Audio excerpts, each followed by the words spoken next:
31 31 I don't know. So hey guys, this is Gursahib and welcome back to my channel. I hope you all are doing very well. तो यार मेरे हाथ में है $100 और आज की इस वीडियो में चलते हैं लंदन के मेसनविल मॉल, थोड़ी बहुत शॉपिंग करते हैं और पता करते हैं कि भाई आज की डेट में $100 के अंदर अंदर आप किसी कनाडा के मॉल से क्या कुछ खरीद सकते हो, कितनी शॉपिंग वगैरह कर सकते हो। और ये वीडियो देखने के बाद आप लोगों को पता लग जाएगा कि भाई आज के टाइम पे जो इन्फ्लेशन वगैरह इतनी ज़्यादा हो रखी है तो $100 की क्या वैल्यू है। So without wasting any more time mall चलते हैं, शॉपिंग करते हैं and let's get started with this video.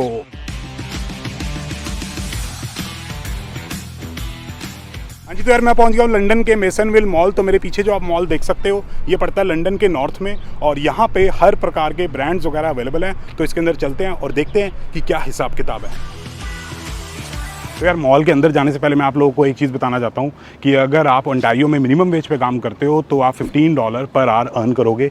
तो अगर आप एक फुल शिफ्ट लगाते हो जो कि 8 घंटे की होती है तो टैक्स वगैरह काट के आप अप्रॉक्सीमेटली $100 ही अर्न करोगे, जिसको हम खर्च करने जा रहे हैं।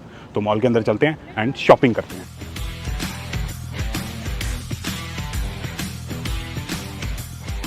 हाँ जी, तो यार मॉल के अंदर घुसते ही जो मेरे को सबसे पहला स्टोर दिखा है वो दिखा है H&M। तो H&M के अंदर चलते हैं और देखते हैं कि अपने बजट के अंदर क्या क्या फिट होता है। So let's go. यार ये ब्राउन वाली अच्छी लग रही है। ये ब्राउन वाली टी शर्ट तो अच्छी है लेकिन इसका जो प्राइस है वो है $20। तो पता नहीं क्या हिसाब किताब बनता है, अभी आगे बहुत सारे स्टोर्स में जाना है। तो अच्छी है लेकिन इसको अभी होल्ड पे डालते हैं।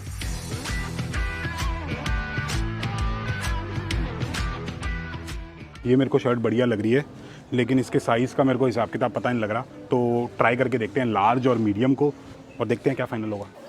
यार यहाँ पे जीन्स वगैरह का काफ़ी औखा हिसाब किताब रहता है क्योंकि हाइट नहीं मिलती या फिर वेस्ट का साइज़ नहीं आता, कुछ ना कुछ पंगा ही रहता है। तो मैं तो सबको यही सजेस्ट करूँगा कि इंडिया से लेके आना 4-5 जीन्स के पेयर, काम सेट रहेगा क्योंकि सिस्टम औखा है। अभी अंदर भी आओगे क्या? हाँ जी, तो भाई थोड़े से नोट पड़े हैं और थोड़ी सी चिल्लड़ है और ये अपने पास शर्ट हो गई है। तो आगे निकलते हैं।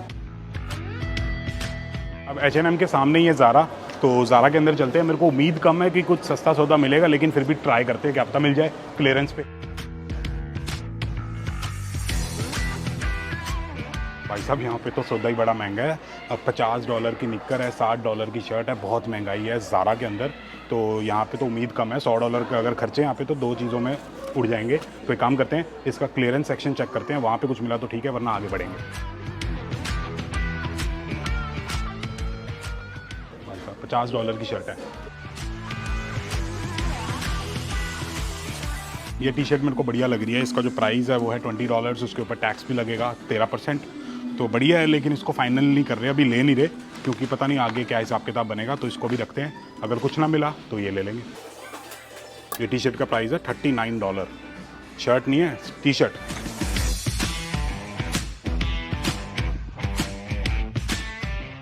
भाई साहब यहाँ पे तो कुछ नहीं ले रहे क्योंकि यहाँ पे बहुत महंगा सौदा है, क्लियरेंस सेक्शन ही नहीं है। और अगर यहाँ से कुछ लेने लग गए तो मेरे को लग रहा है $100 मेरे को और डालने पड़ जाएंगे 2 चीज़ें लेने के लिए।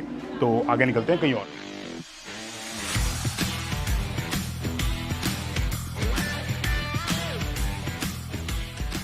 भाई अर्बन प्लैनेट नाम का एक स्टोर होता है, काफ़ी सस्ता होता है, वहाँ पे सस्ता सौदा मिलता है।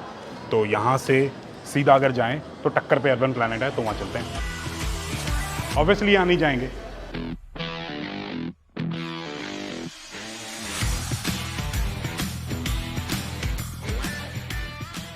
यहाँ पे थोड़ा सस्ता सौदा है।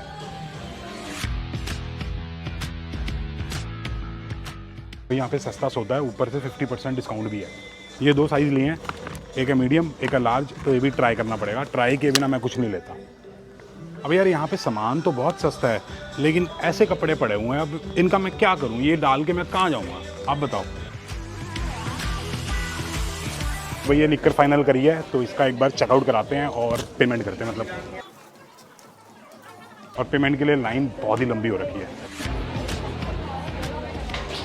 भाई साहब, 500 किलोमीटर लंबी लाइन लगी हुई है यहाँ पे। तो एक निक्कर लेनी है हमने, आई मीन टू से शॉर्ट्स।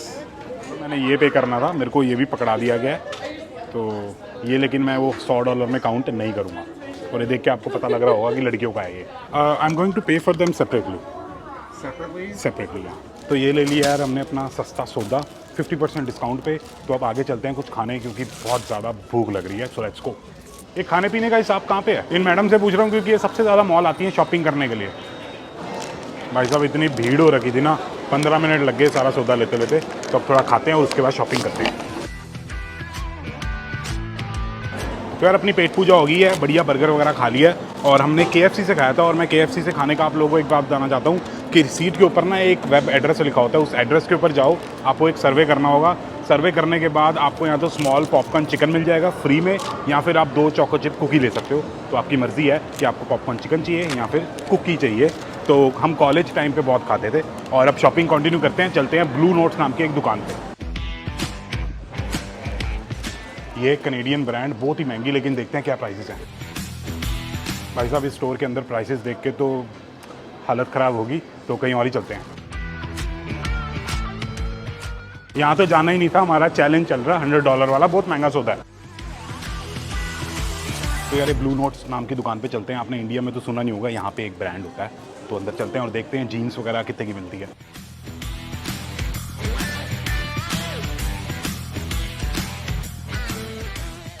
डिसेंट से कपड़े नहीं है, थोड़े मतलब ऐसे होते हैं ना स्ट्रीट स्टाइल कपड़े, वैसे कपड़े हैं यहाँ पे। तो मेरे पास यार ब्लैक कलर की जीन्स नहीं है, तो ये जीन्स ले लेते हैं। और बाकी यहाँ पे लेंथ वगैरह का बड़ा चक्कर रहता है, तो बड़ी मुश्किल से मेरे को 30 लेंथ की जीन्स मिलती है, जो कि यहाँ तो मिल जाती है। बाकी लेवाइस वगैरह भी मिलती है, लेकिन वो महंगा होता है। तो ये नोट बचे हैं और थोड़ी सी चिल्लर पड़ी है। तो आगे चलते हैं, गैप नाम के स्टोर पे चलते हैं। वैसे महंगा होता है, लेकिन देखते हैं क्या हिसाब बनता है। भाई साहब 5 मिनट में मॉल बंद होने वाला है, तो अंदर से फटाफट शॉपिंग करते हैं।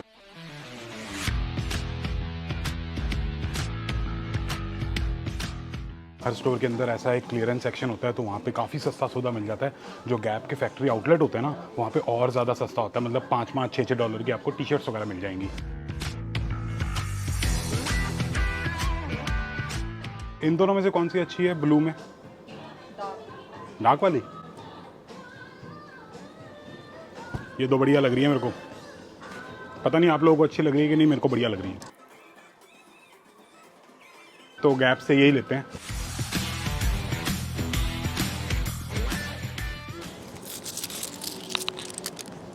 गरीबी हो रही है बहुत ज़्यादा।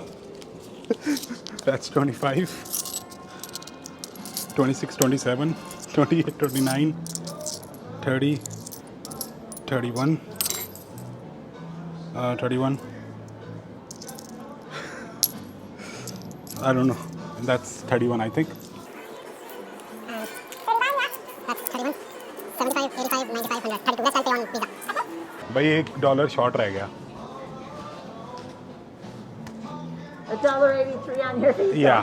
Yeah, go for it. It's all good.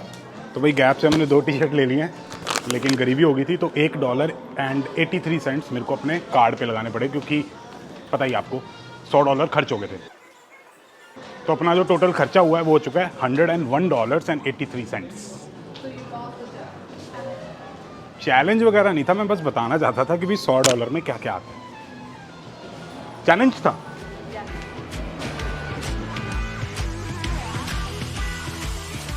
तो ये स्पोर्ट्स चेक नाम की दुकान होती है, हर मॉल में होती है ये। तो यहाँ पे सारे स्पोर्ट्स वाले कपड़े मिलते हैं, बढ़िया बढ़िया सौदा मिल जाता है। नाइकी, अंडर आर्मर, एडिडास और कौन सी ब्रांड होती है, प्यूमा वगैरह, तो सब चीज़ें मिलती है। टी-शर्ट, लोअर, शर्ट्स वगैरह भी मिलती हैं। तो इसके अंदर थोड़ा सा महंगा हिसाब किताब होता है, लेकिन काफ़ी क्लासी और एस्थेटिक से कपड़े मिल जाते हैं। बाकी ये जो मैंने सामान लिया है सारा, इसके प्राइसेस वगैरह आप लोगों को बताता हूँ बाहर जाके। Let's go.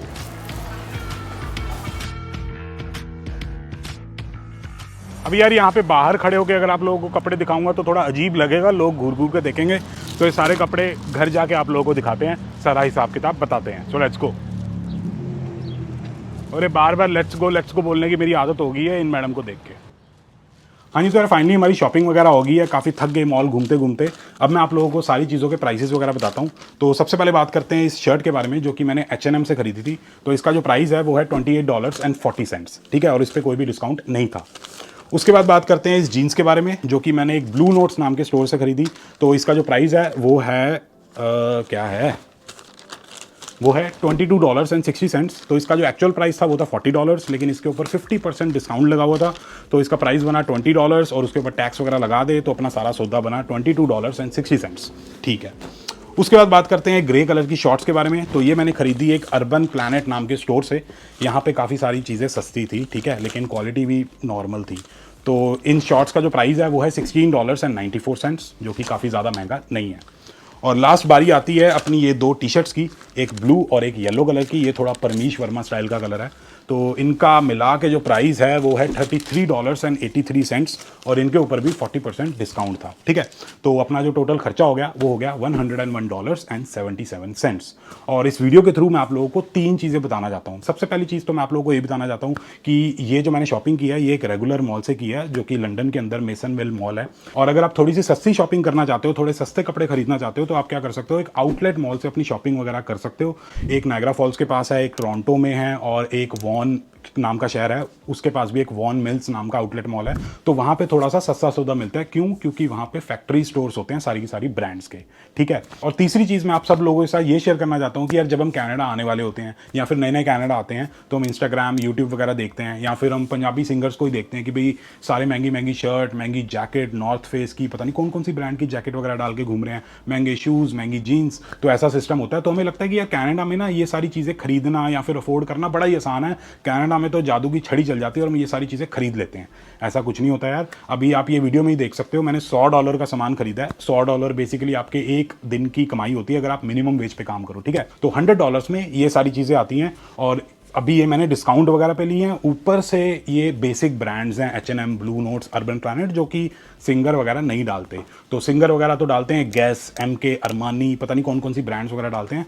तो वो सारी चीज़ें और महंगी होती हैं। ठीक है, तो जब आप कनाडा आओगे तो इन चीज़ों पे ध्यान नहीं देना। आपको ध्यान देना है अपने करियर बनाने पे, अपने स्किल्स वगैरह डेवलप करने पे, क्योंकि एक बार करियर बन गया, बढ़िया पैसे कमाने लग गए तो ये सारी चीज़ें आराम से आ जाएंगी, इनसे बढ़िया आ जाएंगी। ठीक है, तो आई होप ये वीडियो आप लोगों को अच्छी लगी होगी, मज़ा आया होगा। वीडियो अच्छी लगी तो please like, share and subscribe and as always stay healthy and keep hustling. और अगली वीडियो में ये शर्ट डालेंगे।